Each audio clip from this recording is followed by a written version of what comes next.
Bismillahirrahmanirrahim. Bapak Ibu yang dimuliakan Allah, insya Allah pada kajian subuh hari ini kita akan sama-sama mentadaburi Al-Quran surat Al-Baqarah ayat 183 sampai 186 ya.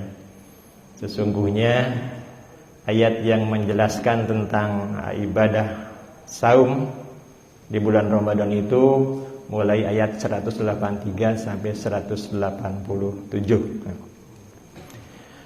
Sebelum kita lebih lanjut ya, kita sama-sama dulu untuk menyimak tilawah Al-Quran surat Al-Baqarah ayat 183 sampai 186.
Ya, itu adalah lantunan ayat Al-Quran surat Al-Baqarah ayat 183 sampai 186. Baik Bapak Ibu sekalian, kita mulai ayat pertama. A'udzubillahi minasyaitonirrajim. Ya ayyuhalladzina amanu kutiba alaikumus syiyamu kama kutiba alal ladzina min qablikum la'allakum tattaqun. Ya ayyuhalladzina amanu, wahai orang yang beriman. Jadi yang diseru adalah penghormatan kepada orang-orang yang beriman. Jadi ibadah saum ini istimewa hanya untuk orang-orang yang beriman. Nah, ini berbeda dengan seruan umum ketika Allah berfirman, ya ayuhan nasu ubudu rabbakumul ladzi khalaqakum walladzina min qablikum la'allakum tattaqun. Itu yang disuruh adalah seluruh manusia supaya mereka menyembah Allah. Termasuk yang belum beriman, yang kafir, dia harus beriman kemudian dia harus menyembah Allah. Nah, ibadah saum ini istimewa, diperintahkan kepada orang-orang yang sudah memiliki keimanan, dan insya Allah kita termasuk orang yang kena seruan ini. Jadi ketika Allah berfirman, ya ayyuhalladzina amanu, wahai orang yang beriman, siapa kira-kira? Kita di dalamnya. Jadi kita termasuk orang yang diseru ini. Apa isi seruannya? Kutiba alaikumus syiyam, telah diwajibkan kepadamu asyam, saum, bahasa kitanya puasa. Ya. Sebagaimana kita ketahui bahwa yang namanya saum, puasa itu adalah menahan diri ya, dari makan, minum, ya, kemudian mubasyarah, itu bercampur antara suami istri. Dan kalau kita lihat, kita tafakuri, yang membatalkan ibadah puasa itu adalah hal-hal yang dibolehkan. Ya. Makan boleh, Bu? Boleh, ya. Minum boleh, ya. Bercampur suami istri juga boleh. Nah, tetapi ketika itu dilakukan di bulan Ramadan, itu membatalkan puasa. Yang dilarang bukan yang haram ini, tapi yang boleh. Apa hikmahnya? Ya. Yang boleh saja ketika Allah, jangan-jangan kita taat. Ya. Apalagi yang jelas-jelas diharamkan oleh Allah Subhanahu wa taala. Ini luar biasa. Ya. Jadi kita diuji dengan sesuatu yang boleh, tetapi kata Allah, jangan, sebab itu membatalkan puasa. Ya. Sejak kapan kita melaksanakan ibadah saum? Sejak terbit fajar sampai terbenam matahari. Kemudian yang berikutnya, kata Allah, kama kutiba 'alal ladzina min qablikum. Bapak Ibu rahimakumullah, ibadah saum ini ternyata bukan sekarang-sekarang ya. Jadi umat-umat terdahulu pun ya itu telah melakukan syariat saum ya. Walaupun ya, aturan dan waktunya mungkin bisa berbeda, walaupun sawab. Ya. Dan sebelum Rasulullah ya diwajibkan melaksanakan ibadah saum, Rasul dulu itu senantiasa dia melaksanakan saum Asyura dan 3 hari setiap bulan. Ya. Kemudian turunlah ayat ini yang merintahkan, ya ayyuhalladzina amanu kutiba alaikumus syamu kama kutiba alal ladzina min qablikum la'allakum tattaqun. Jadi ibadah saum ini adalah ibadah yang langgeng ya. Sepanjang perjalanan umat manusia dari nabi terdahulu sampai nabi terakhir itu ada syariat saum ya. Sehingga kita pun mengenal ada saum Daud yang masih ya dilestarikan ya di Islam yang dibawa oleh Rasulullah yang terakhir ya. Karena semuanya dari dua adalah Islam. Kemudian ayat 183 ini dipungkas oleh Allah yaitu dengan target saum itu apa? La'allakum tattaqun ya. Agar kata Allah kamu menjadi orang yang bertakwa. Dan takwa itu adalah merupakan predikat tertinggi yang harus kita raih ya. Dan bagi orang-orang yang bertakwa, jaminannya adalah bahagia dunia akhirat ya. Di dunia Allah menyatakan, wa may yattaqillah yaj'alhu makhrajan wa yarzuqhu min haitsu la yahtasib. Barang siapa yang bertakwa kepada Allah, maka Allah pasti akan berikan jalan keluar dari berbagai macam kesulitan. wa yarzuqu min haitsu la yahtasib, dan Allah akan mendatangkan rezeki dari arah yang tidak pernah disangka-sangka, diduga-duga. Itu jaminan bagi orang yang sudah bertakwa. Di ayat kata Allah, surga yang luas seluas langit dan bumi itu untuk siapa? Ternyata mu'izzat lil muttaqin, disediakan bagi orang yang bertakwa. Dan ibadah saum ya merupakan salah satu sarana untuk menggapai takwa ya. Nah, Bapak Ibu Allah, ahli bahasa juga mentafakuri tatakun ya. Ini fi'il mudhari. Artinya yang dimaksud dengan takwa ini adalah istimrar, terus menerus ya. Ya.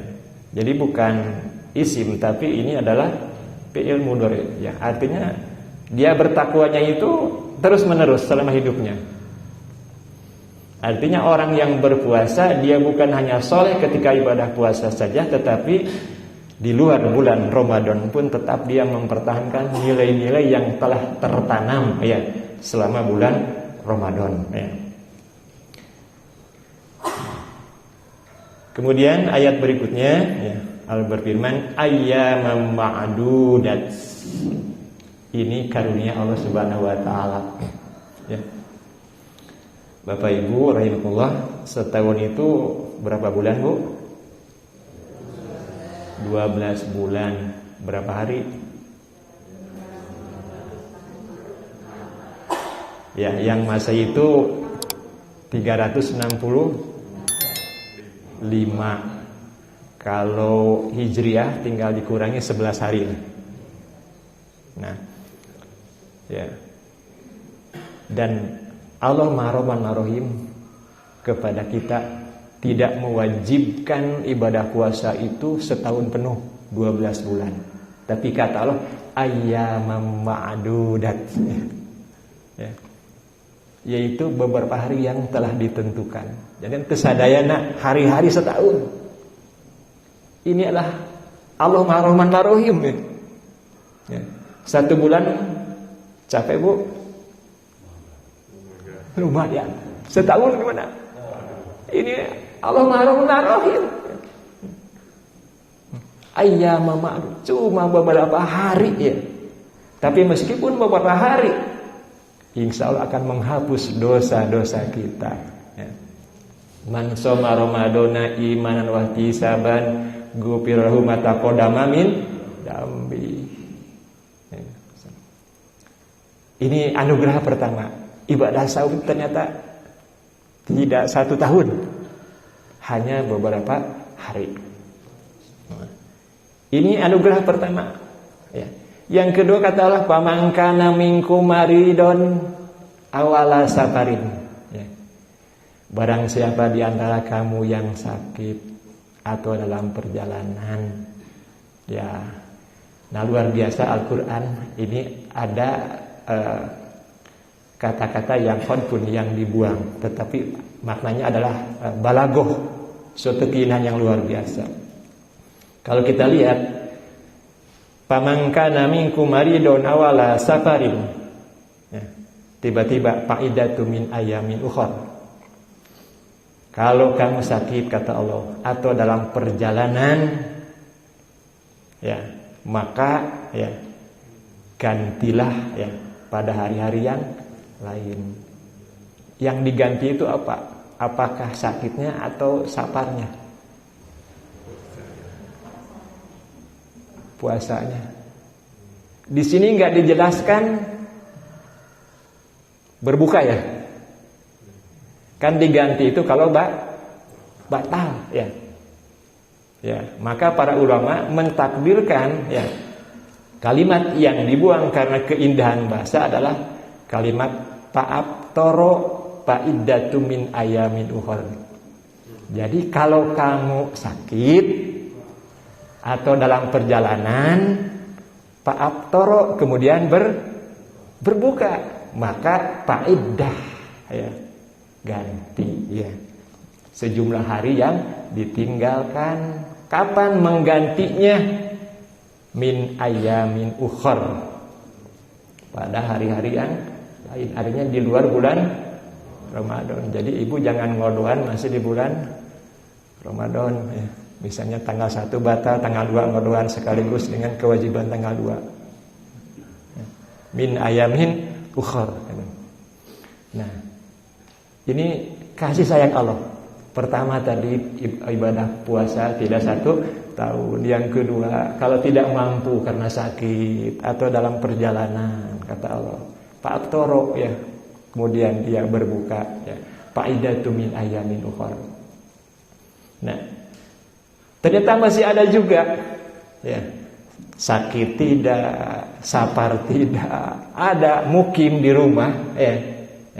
Di rumah ya. Sakit juga tidak ya. Wa 'alal ladzina yutikunahu ya. Dan atas orang yang yutikunahu, yang sudah tidak mampu ya untuk melaksanakan ibadah saum ya. Siapa? Yang sudah tua ya, yang sudah tua. Fidyah, maka fidyah ya. Fidyah. Apa itu fidyah? Ya, ditafsirkan oleh ayat berikutnya. Nah, kita sudah mengkaji tentang ulumul Quran ya. Jadi tafsir itu ada ayat dengan ayat, ayat dengan hadis, ayat dengan perkataan para sahabat. Nah, fidyah itu adalah ta'amu miskin, memberikan makan seorang miskin ya. Jadi satu hari tidak berpuasa, maka kewajibannya untuk menggantinya ya, dia memberikan makan seorang miskin. Tapi kata Allah, "Faman tatawwa khairon." Ya, barang siapa yang ingin menambah ya tatawu ya, kelebihan yang lebih banyak lagi ya. Ya, tadi kan kewajibannya 1 hari itu 1 orang miskin, ingin dilebihkan. Itu adalah merupakan kebaikan. Kata Allah, "Bahwa khairullah," itu lebih baik baginya, tidak akan rugi ya. Wa antasumu khairul lakum, dan berpuasa itu adalah khairul lakum, lebih baik bagi kamu, in kuntum ta'lamun, jika kamu mengetahui. Nah, Bapak Ibu rahimakumullah. Nah, timbul perbedaan ya, pendapat tentang kalau sakit boleh buka itu sakit yang seperti apa ya? Apakah misalnya kita sakit apa misalnya? Panu misalnya. Bisul, roromeheun ya. Komplikasi ya. Kemudian safar juga seperti apa? Apakah safar itu kalau kita misalnya ibu belanja ke pasar baru sini masuk safar juga ya. Atau dari sini kita ke Jogja ya. Seperti apa? Nah, ini timbul permasalahan. Hanya perbedaan pemahaman para ulama. Nah, kira-kira menurut ibu kalau ibu belanja ke pasar baru safar bukan? Ya. Ya. Safar pasar ya. Ya, ya, ya. Bisa safar juga walaupun apakah masuk kategori safar yang dimaksud ayat ini atau tidak kan Bu ya? Itu. Nah, maka para ulama ya itu terbagi 2. Nah, ini supaya kita memahami saja ya. Jadi kondisi sakit dan safar ya. Yang pertama para ulama memahaminya bersifat mutlak. Jadi kalau sakit apapun ya, sakit apapun ya, termasuk yang tadi Ibu ya, yang bisul apa tadi, panu gitu ya, ya. Jadi bersifat mutlak. Jadi setiap sakit saja, sakit apa saja gitu ya, ya, ya. Ya. Asal jangan sakit pujit koresen ya. Kalau itu kan dampak dari kita puasa ya. Nah, ini adalah pendapat golongan Jahiriyah ya. Termasuk safar juga ya. Pokoknya setiap perjalanan ya itu boleh berbuka. Nah, Kemudian ada yang memahami ya sakit itu atau safar ini bersifat muqayyad ya, artinya ada qaid, ada pembatasnya ya, pembatasnya. Nah, apa pembatasnya? Kalau sakit, pembatasnya adalah kalau dia sedang berpuasa kemudian dia sakit, kemudian diperkirakan kalau terus berpuasa dia akan menambah sakitnya ya, maka ini terkategorikan yang boleh berbuka. Nah itu. Kemudian safar bagaimana? Nah nanti kita akan bahas di bawah tentang safar ini juga perbedaan pendapat para ulama. Nah kalau tadi tentang sakit dan safar apakah boleh berbuka itu terbagi dua bersifat mutlak, ini pendapat golongan Jahiliyah. Kemudian yang berikutnya yang bersifat muqayyad ini pendapat jumhur ulama. Jadi kebanyakan ulama itu tidak setiap sakit, tidak setiap ada kriterianya, ada kriterianya. Nah, coba sebelum dilanjut, ibu milih yang mana? Yang mutlak atau yang muqayyad? Ya, yang mana? Atau saya tanya, yang enaknya yang mana?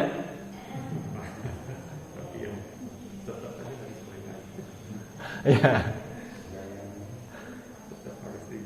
harus diganti ya. Iya.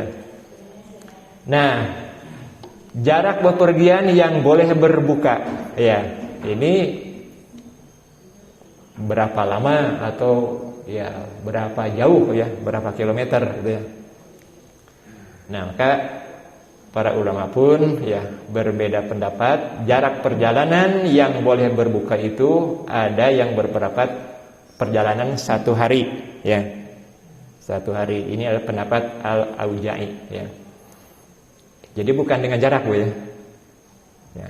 Jadi dulu itu dengan hari ya. Nah,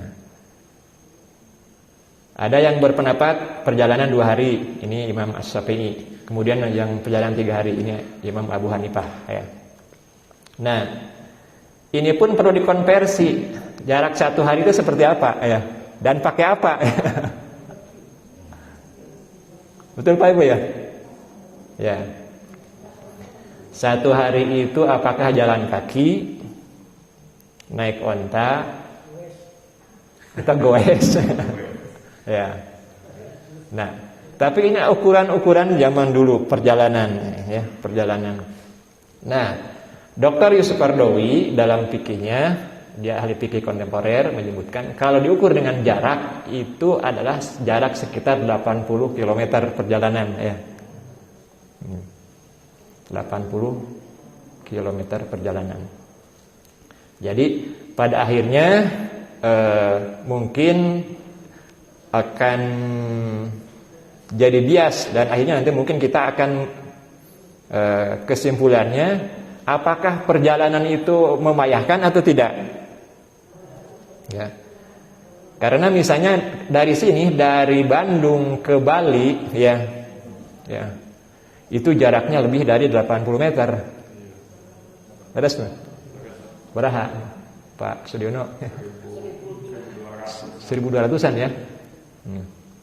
Sampai 1 hari nggak ke sana? 2 jam ya nyampe sana ya. Pesawat atau jalan kaki lah capek. Ya, itu. Jadi itu.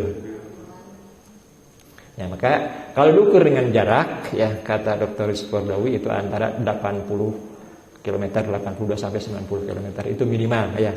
Maka kita boleh ya di sana berbuka ya. Tapi tadi faidatu min ayamin ukhor ya, ganti pada hari-hari yang lain. Kemudian yang selanjutnya, nah, apakah boleh berbuka bagi yang sakit atau safar itu rukhsah atau azimah? Ya, rukhsah itu apa namanya? Ya boleh diambil, boleh tidak, ya. Kalau azimah itu keutamaan harus diambil. Ya. Misalnya ibu dalam perjalanan, ya, ya. Kita dari sini misalnya ke Jogja ya. naik kereta api ya. Nah, itu kan tadi ada apa namanya? Dispensasi dari Allah, Pak ya. Nah, apakah yang utama itu buka atau kita misalnya mampu ini ya, kita kuat lah. Yang utama itu kita berbuka ya. Atau saum terus, kita mampu nih.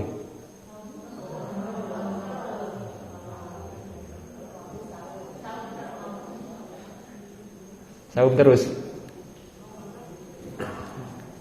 Nah, kalau saum terus berarti ibu memahami bahwa boleh berbuka karena perjalanan itu karena rukhsah. Ya. Tapi kalau ibu memahami secara azimah, yang terbaik itu adalah berbuka, ya. Berbuka. Jadi mau capek mau tidak, yang utama adalah buka. Kalau dipahami ya, bolehnya berbuka itu sebagai azimah, sebagai sesuatu keharusan, ya. Itu. Karena ada orang juga yang memahami seperti itu. Ya, pokoknya kalau dalam safar itu ya capek atau tidak, ya. Yang lebih baik adalah berbuka. Nah, tapi kalau rukhsah, ya. Dan rukhsah ini dipahami oleh jumhur ulama, ya. Jadi kebanyakan ulama ini rukhsah. Jadi boleh berbuka, boleh ya puasa terus, gitu ya.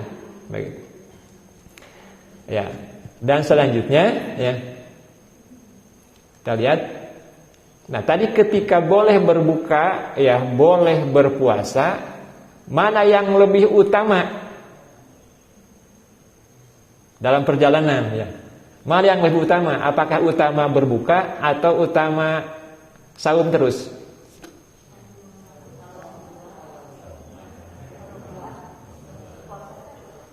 Nah, sudah terjawab oleh Ibu ya. Jadi tergantung kondisi, ya, ya. Maka, ya, Imam Malik, Abu Hanifah dan Imam Asy-Syafi'i, ya, maka berpuasa lebih utama jika kuat. Jadi berpuasa lebih utama jika kuat. Itu yang paling utama. Dalilnya apa? Tadi firman Allah di surat 100 Al-Baqarah 184. Wa antasumu khairul lakum, dan berpuasa itu lebih baik bagi kamu. Ini dalilnya, ya. Jadi pemikuat yang terbaik itu adalah puasa, ya. Nah, bagaimana kalau tidak kuat? Yang terbaik mana? Buka, ya. Buka. Dalilnya mana? Itu ada di ayat berikutnya nanti. Yuridullahu bikumul yusra wa la yuridu bikumul usra. Allah itu menghendaki kemudahan, tong maksakeun, ya. Ya. Dan tidak menghendaki kesulitan. Itu utama. Jadi ketika kita sudah loyo, ya, sakit dalam perjalanan, yang terbaik adalah berbuka. Nah, itu. Dan dulu, ya, Rasulullah menyaksikan, ya, ada orang-orang bergerombol, ya, di suatu tempat, ya. Kemudian Rasul mendatangi ke tempat itu. Ada apa ini? Ya. Kata sahabat, ya Rasul, ini ada orang yang sedang berpuasa dalam perjalanan, ya. Ya. Dia sedang berpuasa dalam perjalanan, ya. Jadi mungkin karena kecapean gitu, ya, ngariweuhkeun batur, ya. Rugi kadi beyeng gitu, ya. Karena dia berpuasa. Ternyata oleh Rasul bukan dipuji. Luar biasa ini, kata. Tidak, ya. Ya. Tapi kata oleh Rasul itu dicela, ya. Bukankah Allah telah memberikan rukhsah, ya. Jadi kalau kondisi seperti itu, yang terbaik adalah berbuka. Nah, itu berbuka. Nah, jadi insya Allah, ya, Kita pun mungkin sudah terbiasa itu Bu ya. Tapi alasannya jangan begini. Dalam perjalanan kita capek ini ya. Dan tadi memilih kan kalau lelah kan yang terbaik apa? Berbuka ya. Nah tapi kata ibu mau buka maksakan we. Masalahnya kalau ngodoan mang kayak riuh capek. Dan lebih besar tantangannya ngodoannya sebab itu usum puasa. Nah, jangan alasan seperti itu ya. Nah itu. Nah ini tentang mana yang terbaik dalam perjalanan ya, apakah berbuka atau terus saum, tergantung kondisi. Dan ketika terjadi misalnya dalam suatu perjalanan rombongan misalnya ada yang berbuka, ada yang tidak ya, itu tidak jadi masalah ya. Sebab semuanya itu menggunakan ya rukhsah dari Allah Subhanahu wa taala ya. Walaupun setiap orang mungkin kondisi perjalanan bagi tiap orang kan berbeda ya. Ada yang kuat terus, yang tidak kuat batalkan. Dan juga pernah terjadi di zaman Rasulullah ya. Jadi para sahabat ketika melakukan perjalanan dengan Rasulullah ya, kemudian itu ada yang berbuka, ada yang tidak. Dan di antara mereka itu saling menghargai ya. Saling menghargai ya. Nah, barangkali termasuk orangnya Bang Sudon, kita jalan-jalan ya, ningali pas aya warung nu katingal teh sampean wungkul. Luhur mah teh aya. Ngajajar sampean. Ya. Curi ibu teh aduh eta keur bulan puasa. Ya.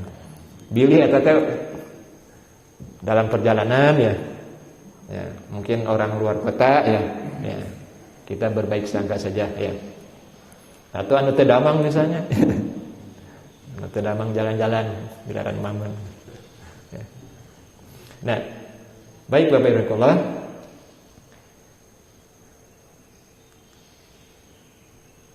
Siapa yang dimaksud dengan ayat wa 'alal ladzina yutiqunahu fidyatun ta'amu miskin?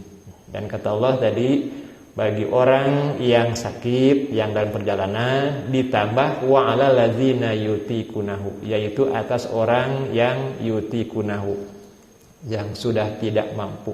Nah, siapakah orang yang tidak mampu ini ya? Para ulama sudah sepakat ya. Yang pertama adalah orang yang sudah lanjut usia, sudah sepuh dan dia tidak mampu lagi ya.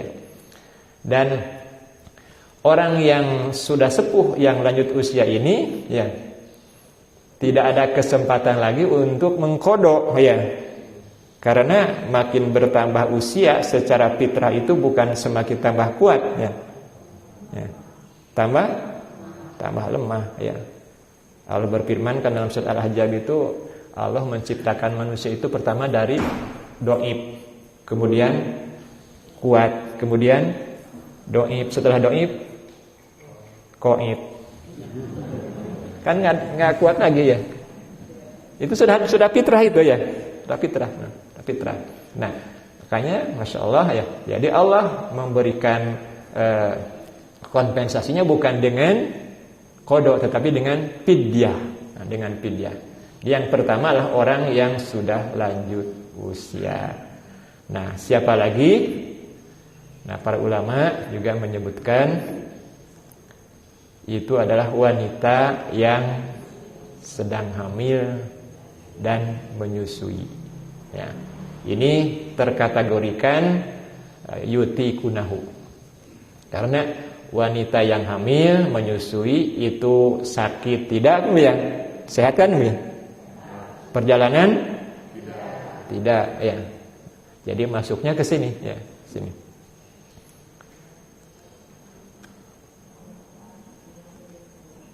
Nah, kemudian juga terjadi perbedaan pendapat yang harus barangkali supaya kita memahami ya kenapa orang begitu ya, karena ada alasannya ya. Tentang wanita yang hamil dan menyusui, para fuqaha sudah sepakat boleh berbuka ya. Semua sepakat boleh berbuka ya. Nah, yang berbeda adalah tentang bentuk penggantinya.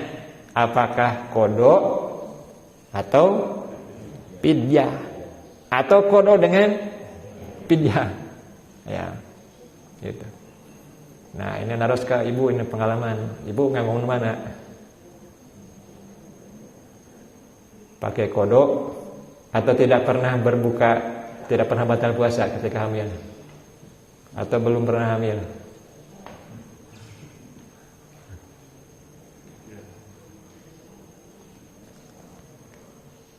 Nah, kita lihat dulu ya. Sebab bolehnya berbuka itu ada yang bersifat temporer. Temporer itu sesaat ya. Itu yang tadi. Wa man kana minkum maridun aw ala safarin. Marid itu selamanya? Sakit selamanya? Insya Allah tidak. Jadi ada nanti sehatnya. Berarti dengan kodok. Perjalanan apakah terus menerus? Berarti ada mukimnya. Pada saat mukim di kodok. Nah, ini bersifat temporer. Ada juga boleh berbuka itu karena permasalahan permanen. Yang tadi yutikuna itu permanen. Jadi ente ayana sepuh kayak waradei. Ya. Gitu. Jadi udah permanen. Nah, yang kalau permanen itu adalah tadi dengan fidyah. Nah, sekarang kalau ibu hamil dan menyusui itu temporer atau permanen?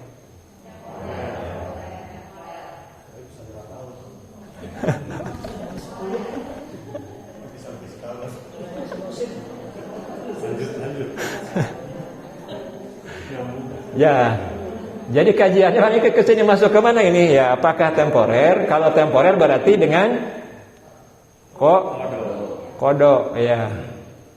Kalau permanen, jadi masuk mana ini? Saya nggak tahu. Masuk mana, Bu?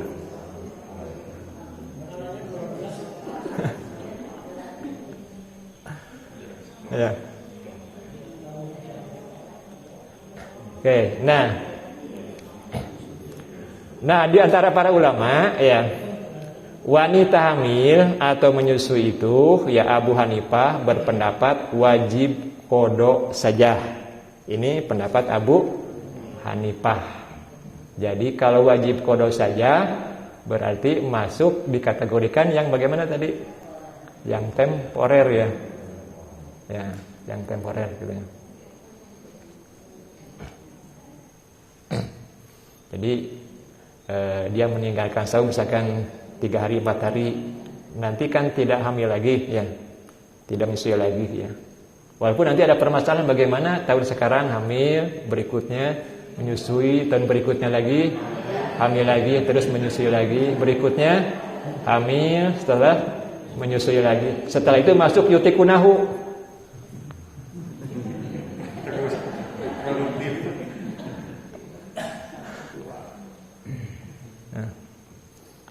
Nah, yang pertama ya, itu pendapat Abu Hanifah. Jadi wajib kodok saja ya.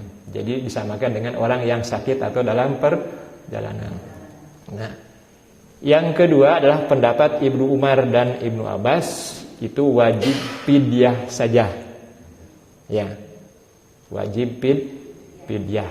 Nah, jadi ada seorang ibu yang sedang hamil datang ke Ibnu Umar dan Ibnu Abbas ya, bertanya tentang bagaimana ya mengganti ya, saum ibu yang sedang hamil dan menyusui. Kata Ibnu Abbas ya, dan Ibnu Umar, itu kau cukup untuk fidyah saja. Nah, itu. Nah, yang ketiga itu pendapat Imam Asy-Syafi'i dan Imam Ahmad. Itu wanita yang hamil dan menyusui itu wajib kodok dan fidyah. Nah, itu. Jelas Bapak Ibu ya? Nah, ini nanti kita tinggal melihatnya. Setiap ini ada dalilnya dan mereka adalah para ulama yang soleh semuanya ya. Itu. Dan bisa jadi Imam Syafi'i itu adalah sebagai ihtiyat ya. Nah, karena tadi ya. Jadi wajib kodok karena kadang-kadang temporer. Fidyah bisa seperti yang tadi ya. Ya. Yang sudah masuknya ke yang permanen ya, yang permanen. Wallahu a'lam bishawab. Ya. Nah, Bapak Ibu Allah, sedikit lagi barangkali. Al-Baqarah 185. Syahrul Ramadan alladzi unzila fil Qur'an hudan lin-nasi wa bayyinatin minal huda wal furqan. Bahwa bulan Ramadan adalah bulan diturunkannya Al-Qur'an ya, yang merupakan hudan lin-nas, petunjuk bagi manusia, wa bayyinat, dan juga penjelasan-penjelasan minal huda, dari petunjuk itu, wal furqan, dan sebagai pembeda. Faman syahida minkumus syahra, maka barang siapa di antara kamu hadir di negerinya sendiri asyahro, pada bulan itu, falyasumhu, maka hendaklah dia berpuasa. Ya, itu. Jadi kita berada ya, mukim di tempat itu, kemudian datang besoknya 1 Ramadan ya, maka kita wajib berpuasa. Nah, tentang penentuan ya awal Ramadan ya, awalnya itu dengan ru'yah ya. Jadi dengan melihat hilal ya, itu ya. Kemudian berkembang ke sini dengan pengetahuan semakin berkembang, maka ada yang mengembangkan dengan hisab ya. Karena peristiwa alam ini Masya Allah, jadi tertib teratur sehingga bisa dihitung ya. Bisa dihitung ya. Sehingga orang yang ahli hisab itu mengambilnya dengan perhitungan pun itu sangat akurat ya, sangat akurat. Nah, tapi juga ada yang menggabungkan antara ru'yat dengan hisab. Nah, termasuk negara kita itu adalah menggabungkan antara hisab dengan ru'yat ya. Tapi hisab itu digunakan untuk menentukan kapan meru'yatnya gitu ya. Kapan timingnya ru'yat itu ya. Nah, kemudian ayat selanjutnya ini diulang, kasih sayang Allah, wa man kana maridun awala safarin fa'idatu min ayamin ukhra. Ya. Yuridullahu bikumul yusra wa la yuridu bikumul usra. Jadi Allah memberikan kemudahan bagi yang sakit dalam perjalanan itu karena Allah menghendaki kemudahan dan tidak menghendaki kesulitan. Walitukmilul iddah, dan sempurnakan bilangannya, walitukabirullah ala ma hadakum wa la'allakum tashkurun. Terakhir, nah ayat 186 ini sudah disampaikan oleh Bapak Haji Muhtarom pada kajian subuh minggu kemarin ya, tentang doa ya, tentang doa. Dan sudah disampaikan oleh Pak Haji Muhtarom, sababun nuzul dari ayat ini adalah ada sahabat yang bertanya ke Rasulullah, ya Rasulullah, apakah Tuhan itu jauh atau dekat gitu ya. Nah, kemudian turun ayat ini, wa idza sa'alaka ibadi anni fa inni qarib ujibu da'wata da'i da'an falyastajibu li wal yu'minu bila lahum yarsudun. Ya. Wa idza sa'alaka ibadi anni, wahai Muhammad, apabila hambaku bertanya kepadamu anni, tentang aku, fa inni qarib, jawab aku ini dekat. Jadi Allah itu dekat. Nah. Dan aku, kata Allah, mengabulkan doa orang yang berdoa kepada aku.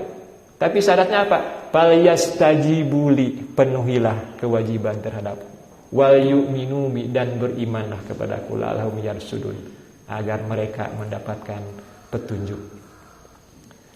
Dan di dalam tafsir Fizil Quran ya, Sayyid Qutb menjelaskan ayat ini ayat hidangan dari Allah Subhanahu wa taala. Hidangan apa? Ayat 183 menjelaskan tentang puasa, 184 tentang puasa, 185 tentang puasa.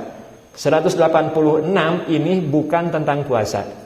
187 tentang puasa. Jadi diapit oleh fikih puasa. Ini tengah-tengah. Ini semacam hidangan. Ya, dia menjelaskan umat Islam itu melaksanakan ibadah puasa dengan lapar, haus, lemah, lesu, letih ya. Ketika datang hidangan bagaimana? Segar. Hidangannya apa? Dekat dengan Allah. Jadi ketika kita lapar, kata Allah, jawab, aku ini dekat. Silakan berdoa ya. Jadi ketika kita letih payah itu, ada hidangan dari Allah, dekat dengan Allah. Ya. Pak ini qarib, jauh, aku ini dekat. Ya, makanya luar biasa keutamaan orang yang berdoa ketika berpuasa. Ya. Nah ini mudah-mudahan ya kita semua bisa melaksanakan ibadah saum dan kita sampai ya kepada ibadah saum yang akan datang ya. Bahkan bisa dipertemukan lagi ya kita ke depan lah. Kita bisa masih terus untuk bisa menikmati hidangan Allah Subhanahu wa taala. Nah, Bapak Ibu rahimakumullah, itu saja yang dapat kami sampaikan. Yang benarnya datang dari Allah dan yang salahnya karena kedaipan saya sendiri. Subhanallah bihamdika asyhadu an la ilaha illa anta astaghfiruka wa atubu ilaik. Wassalamualaikum warahmatullahi wabarakatuh.